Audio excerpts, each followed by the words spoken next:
Everybody ready? Hi there. Call to order the regular common council meeting, Monday, January 6th, 7 p.m. Roll call. Webb? Yes. McIntyre? Yes. Davis? Yes. Thomas? Here. Mark Walnuts? Yes. Chris Walnuts? Yes. Next item is Pledge of Allegiance. I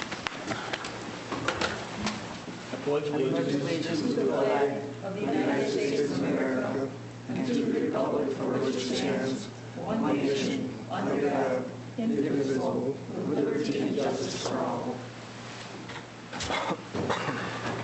Confirmation of appropriate meeting notice. Meeting was noticed on Friday, January 3rd. Agendas were posted at Primo Harris Bank, the post office, library, and city hall. Council acceptance of the agenda. Motion to accept. Second. Any discussion? Hearing none. All those in favor signify by saying aye. Aye. Opposed? Carried. Personal appearances for non-agenda items. Is there anyone in the audience that wishes to speak on anything that's not on the agenda? No reaction from the audience. We'll go to the minutes from December 16th. Motion to approve. I'll second. Any corrections, additions? Hearing none. All those in favor signify by saying aye. Aye. Opposed? Carried. Finance Committee, Ron. Okay, we're going to skip items number 1 and 2. We didn't get any paperwork on that tonight, so they'll be put off till we get paperwork. Item number 3, approve bills and payroll list in the amount of $411,222.70. Second. Any questions on the bills? Hearing none. Roll call. Webb? Yes. Davis? Yes. Thomas? Yes. Mark Walnuts? Yes. Chris Walnuts? Yes. McIntyre? Yes. Motion passes. Motion to approve the writing off of an old account in the amount of $208.98. Second. Any discussion? Hearing none. Roll call. Webb? Yes. Mark Walnuts? Yes. Chris Walnuts? Yes. McIntyre? Yes. Davis? Yes. Thomas? Yes. And that passes. And a motion to approve the subordination of a CDBG housing loan number 29. I'll second. Any discussion? Hearing none. Roll call. Webb? Yes. McIntyre? Yes. Davis? Yes. Thomas? Yes. Mark Walnuts? Yes. Chris Walnuts? Yes. And that passes. And a motion to approve the procurement card policy. Second. Any discussion? Hearing none. Roll call. Webb? Yes. Mark Walnuts? Yes. Chris Walnuts? Yes. McIntyre? Yes. Davis? Yes. Thomas? Yes. And that passes. And for the record, no licenses? No licenses. That should do it. Me. Okay, thank you. Next item is considered introducing and approving the first reading of City of Edgerton Ordinance 14-01, amend section 16.31, bows and arrows. Staff report in here and a copy of the ordinance and looks like the state statute part of it. Yes, starting on page 7 is the ordinance. This is a new state law change that necessitates the modification of our ordinance.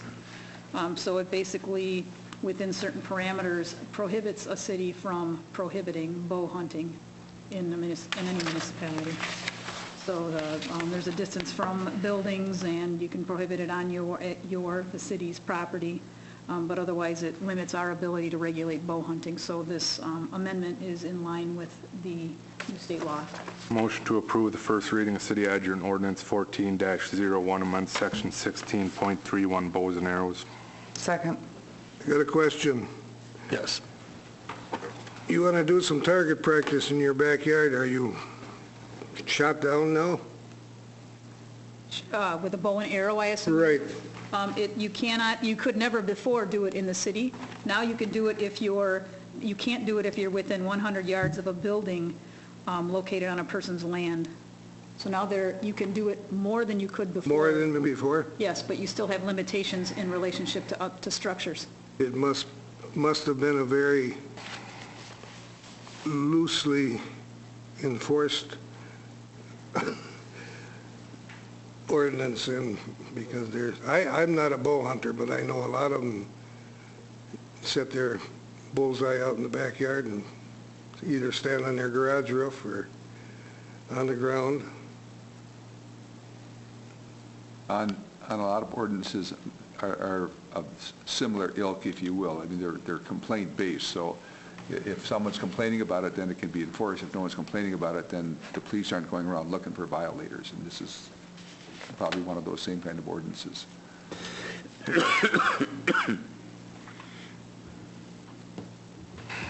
Any other questions? Yeah, I still don't really understand how this, so this, all we're going to do here is, like, this new law, is that allowing bow hunting inside city limits now? Is that the case? The way they redid this? It's prohibiting us from prohibiting it. So we can no longer have a law that prohibits it. Before we did. Now they've taken that away from all local units of government, and the state has decided that, yes, you can bow hunt inside of any municipality. So with that being said, that land across the street from me, I would be able to bow hunt that now? If you have permission and you're within the guidelines. And as long as I'm not within 100 yards of... Right, and according to the way the laws are written, all those ordinances, you got to be in an elevated stand. My question is, going to be allowed elevated stand or ground blinds eliminated, what? Send me an email on that. So the law says it has to be from elevated stands? It just says you have to discharge the bow toward the ground. Okay, and that, to me, that makes sense, actually. That's a... I don't know that that equates to an elevated stand, though. Well, the shooter towards the ground, you're going to have You have to be elevated. I agree with what Tom's You saying. have to be above, so that's why I was wondering if that's part of, make that part of, I mean, it's part of it right now, and just so that we're clear that that's. I would think that would mean you would just have to shoot it at less than a horizontal. Right, me too. From the ground Position, standing. yeah. Dave's question about target practice, and me shooting, standing in the yard shooting level, we can't do it. So are we prohibiting it, making it, if you're doing that, you can only shoot down. If you're hunting, you have permission to hunt, you're gonna have to be above where you're shooting. So, does that mean up on a hill shooting down, or in a stand, in a tree, but that's not real clear. I would think I think what they're getting at is you probably can't just shoot it up into the air, not having any control over where it goes. Nah, I think Tom's right. I think they're more looking at a horizontal shot that can carry. Yeah, I know it, Tom. He's right, because that way it's, if you're on the ground shooting, it can go forever. If you're up on an elevated stand, it's... That's what I'm saying. Yeah. Even if I'm standing up and I shoot down at the ground, it's going towards the ground. So with this... That's what I'm saying, you gotta be higher than your target, that's. Right. Whatever your target is, if it's a rabbit, if it's a deer, turkey, whatever, you gotta be higher than that, so. Right, but I don't see where an actual stand's coming into play here. So with this new law, I could actually bow hunt in my yard? No, No. because you got to be 100 yards away from a house. Okay, From a gotcha. structure. Okay, Stock center property across. right. Okay, Yeah, from structure. so I can't get out my garage then and shoot turkeys? True. Okay, I have no more questions. Anyone else? Roll call. Mark Wilnuts, Yes. Davis, Yes. Thomas, Yes. Chris Wilnuts, Yes. Webb, Yes. McIntyre. Yes. Motion passes. Next item is consider appointment of Business Park Board of Directors. Since Mooney Lesage is no longer a partner in there, that changes the makeup of the board out there. Page 5, the staff report, I'll let you handle that part of it. All right, there's a board of directors that is responsible for the overseeing of the business park. It's a board of directors made up of 3 appointments according to the covenants. In the past, the city has had 1 seat, and the MLG, our partner in the business park at that time, had 2 seats. This was this one had, the 3rd seat was held by Save-A-Lot. In this case, so MLG had 1 seat, Save-A-Lot had a seat, and the city had a seat. So the question to you now is we have 2 seats to fill because MLG does no longer has a seat on the board. So the question is who should fill those seats? If you continue to have the city administrator fill the seat, that would be one. If not, then you have to appoint either a position or a couple of things to contemplate are, it may be the mayor, it may be any citizen you think would be appropriate for the board. It could be a representative from AM Mailing. or from the DOT. Those are the other two landowners in the business park. If you did decide to go to someone outside of an appointed or elected official, you certainly would need to check with those people, because I haven't, without any direction, I haven't checked with anyone, for example, from AM Mailing. So whatever your preference is, if we need to check with someone, then we can do that and come back to you at a future meeting. Is there one from Save a Lot on there right now? Yes. Automatically, the covenants give them a seat because of the size of the parcel they own in the park.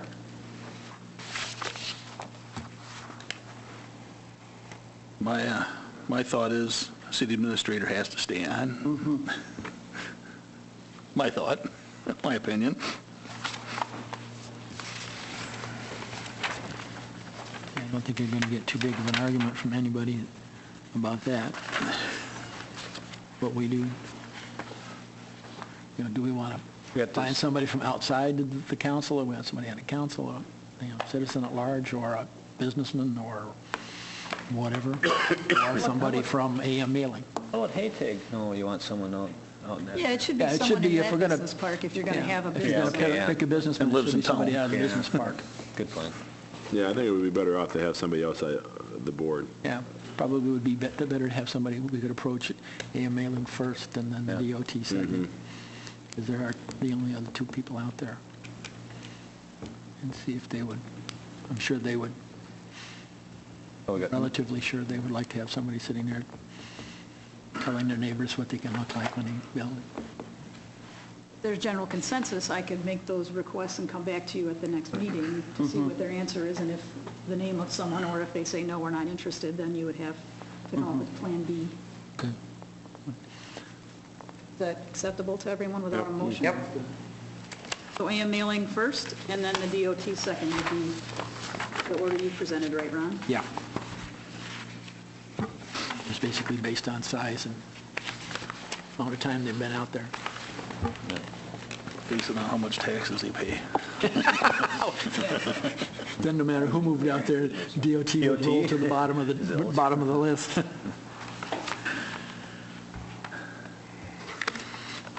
Okay, so that was going to be carried on to a future meeting. Correct.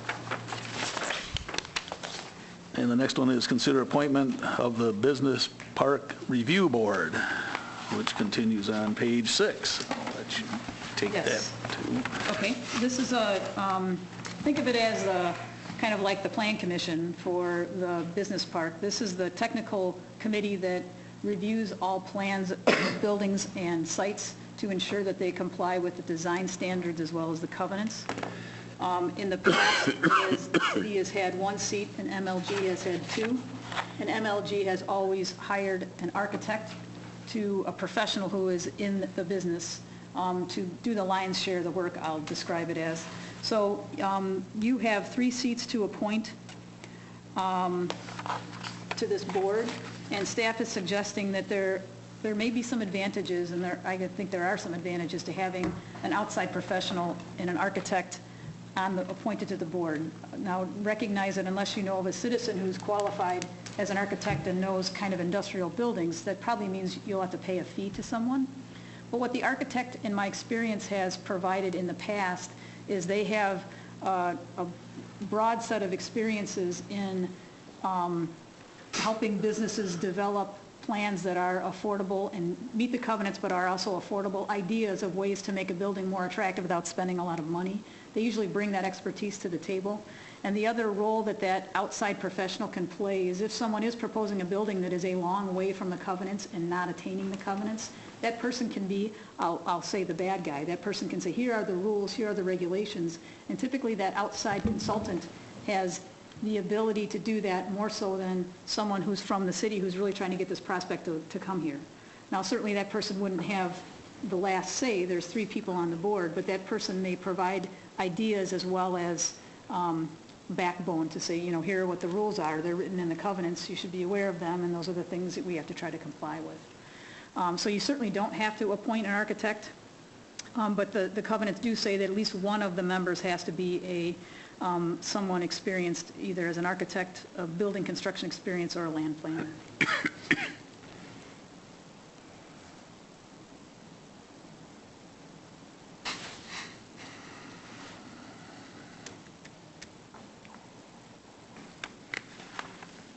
No, you're not on that one right now, are you? I am. Okay. I had one of It's the... the land planner part. Yes, I can fill that. So does that mean we still have 2 seats to fill? Correct. If you have the city administrator take one of those seats, then yes, you'll have 2. Then you'll have 2 more, okay. So with that being said, you need somebody that's got architectural experience and then another one with construction experience. You have to have one of each or Nope, just it's an one of? or is it- One of Okay. those 3. Okay, gotcha. Those are just an example of the, so you wouldn't have to have, I could fill the role of the land planner. So it's entirely up to you who you appoint the other 2 seats to. The architect, I think, brings some expertise that I don't have in buildings to the table that has been, in the past, we've had an architect assist with some downtown buildings that have been very helpful in giving people ideas about, well, you can make it look good without spending, a lot more money. Yeah, we've had that kind of help with a few people that really, that wanted to basically put up steel sheds, and we can convince them to do otherwise and showed them how to do it cheaply. Right. And Right. I think an architect is well worth a fee in that particular case, because you start to enforce the covenants and they look at the inexpensive way to do it and they just may run. Whereas if we've got somebody that can say, okay, yeah, we can do this and we can do that, and that's going to make the grade and it's going to cost you a whole lot less than what you were thinking, Right. can sometimes save the whole deal.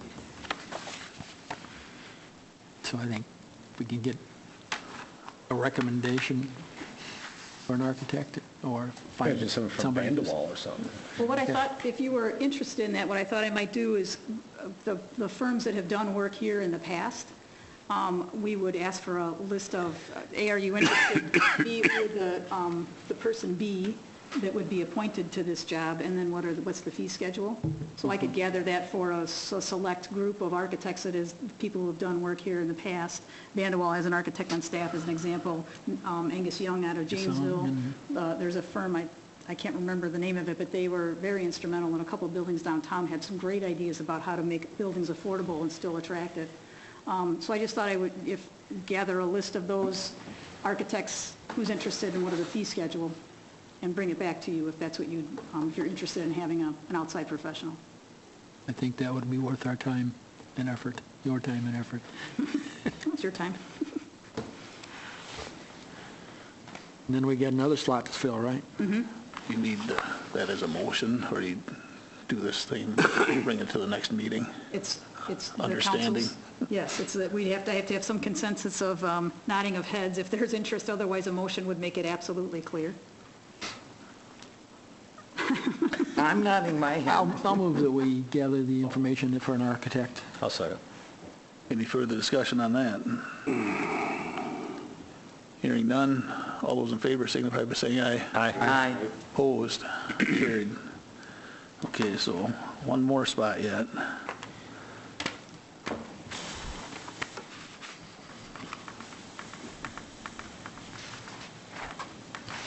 This doesn't meet very often, does it? Hopefully it'll meet all the time because we have a whole bunch of buildings coming. Yes. It's, We'd like to see it overworked. Is this one that a person in my position could, certainly the mayor I think- you or could. would, That would or would make the other one be sense. better?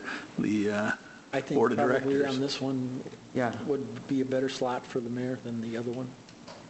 The mayor is the chair of the plan commission by statute, so there is an interesting connection there in that, the review board is like the plan Like in commission. planning commission, But all yes. the stuff has to go through the Back to plan the plan commission. commission, yeah. So the mayor would be involved and maybe instrumental then in assisting Sure. in the plan commission process. That's the one connection that ties the mayor to it. I'll move that we appoint the mayor. I'll second that. Any further discussion? Hearing none, all those in favor signify by saying aye. Aye. Opposed? Carried. And is it then the administrator and the mayor are the two titles? The administrator and the mayor, yeah. Okay, very good. You're already part of that. We're not going to let you off. Okay, very good.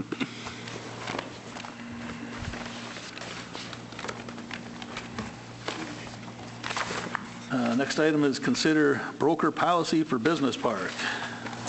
All right, in your packet on page 6 is a staff report summarizing the memorandum of understanding that's starts on page 11.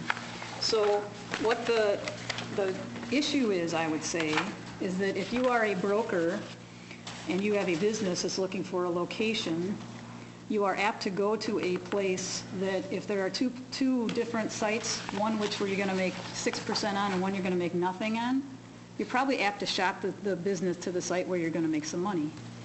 And so in business parks, as you know, customary, at least in this part of the state, is that many times land is sold way below market, if not given away. And so there is a disincentive for brokers to bring projects to municipalities who are apt to give the land away because it's a percentage of nothing. So what many municipalities in Rock County have done, have adopted this memorandum of understanding that says that if you broker bring a business to the City of Edgerton Business Park, you will get 6% of the list price, not of the ultimate sale price. And so it's a way to try to take that disincentive out of the market. And it's even probably more important for us to do it because most of the other parks in Rock County are doing this. So if you can go to a municipal park and get 6% and you're going to look at Edgerton or Janesville, you know where they're going to take the business. So this is an agreement that we would have with various brokers potentially signing. And it doesn't give this broker rights to our park or anything more. So we would have, it isn't an agreement with a broker, it's an agreement with several brokers. Any broker that were to bring a business that actually ends up landing here is a 6%. And only under the situation where the broker brings someone and then the deal falls apart, but within that year, some other broker brings it, then there might be the agreement talks about a splitting of the fee. But the most we would pay is 6%. I make a motion to approve the broker policy for the business park. I'll second that. Any further discussion? Hearing none, roll call. Mark Wilnuts? Yes. Chris Wilnuts? Yes. Webb? Yes. McIntyre? Yes. Davis? Yes. Thomas? Yes. And that passes. On to consider business park list price per acre. Page 6 of the staff of the packet is another staff report. This is a totally, a decision that you could have lots of different opinions on. But the business park is currently listed at $29,900, has been since it was created. The other business parks in the area, they range from $22,000 to $40,000 depending upon their location and relationship to the interstate and other things. So we think that the $29,900 is not an attractive number, and we think that we should lower that number to attract attention to the park. So there are two numbers in your packet for consideration, and they are, as I said, clearly an opinion, and whatever number we end up with is fine, but we put a couple numbers out there for discussion. So the suggestion is that all of the parcels, except for parcel number 7, be listed at $2,100 or $21,000 an acre. Parcel number 7, as you probably noticed on the map, is the parcel that is behind Save-A-Lot. Its visibility is significantly less than the other parcels because of its location. So that's why the suggestion is that would be have a lower price on it than the other parcels. I'll make a motion to set the partial prices as suggested by the staff report. Second. Any discussion? I just got a comment to make. You said most of the time you end up not getting anything for it anyhow because you want to attract the businesses in here. Right. So it really makes pretty obvious sense to go this route. To lower To it. get the people here, yes. So someone might argue as a devil's advocate to say, why don't we just list it at $2 an acre or $10 an acre or something? So that's the debate and the discussion. I think that at some point you have the negative reaction with, well, you get what you pay for.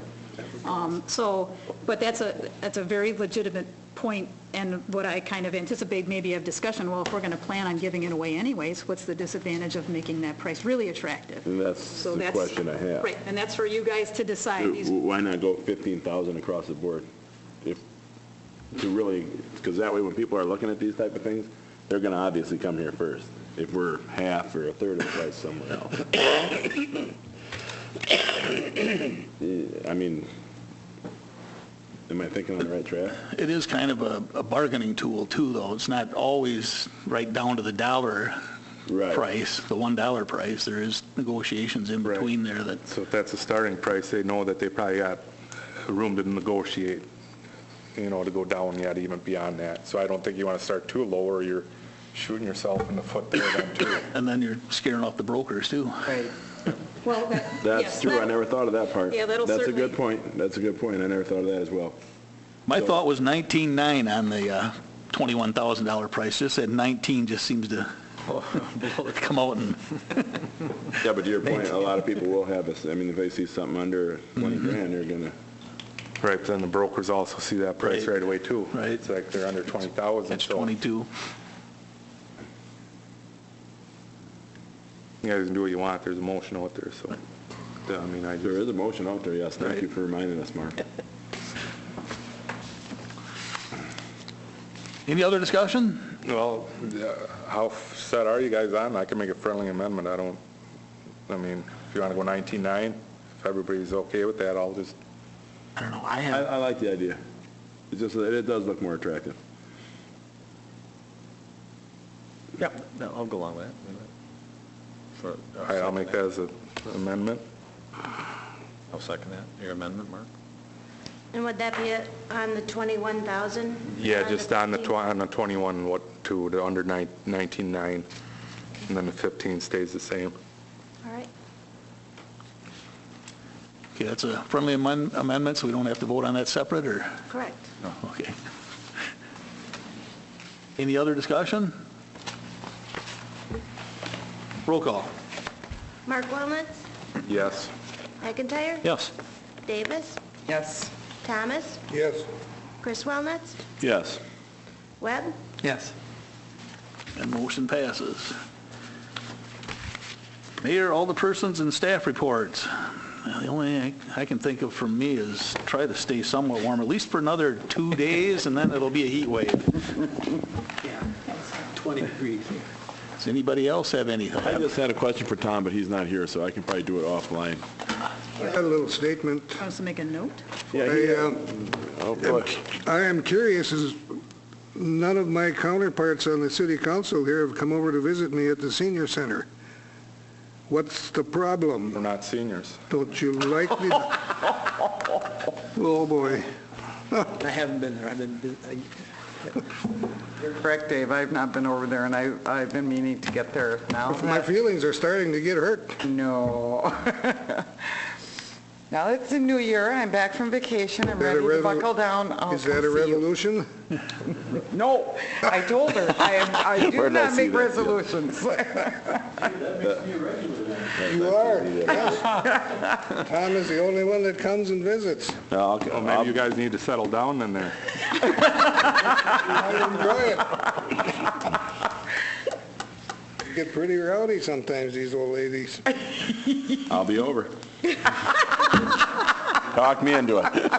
No, we haven't adjourned yet, so this is still all being recorded.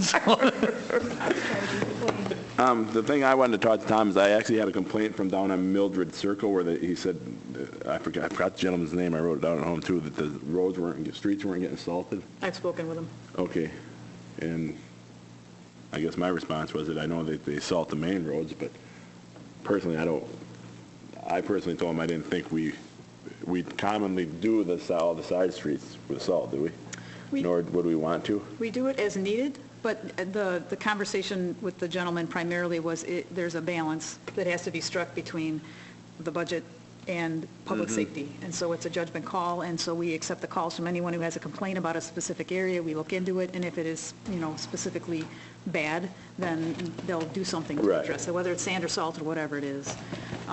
So it was a good conversation about kind of the balance that has to be. Right. The Public Works Director has to. Yeah, because I told him, I said, that there's no way we could afford to put salt on every street in town. Right. Nor is it conducive to the streets to put all salt down, or the water runoff, so that's kind of the response I give him, but I told him I would talk to Tom about it as well. I can pass that on if you want. Okay, thank you. Cool. Anyone else? I'll make a motion to adjourn. Second. Favor? Aye. Aye.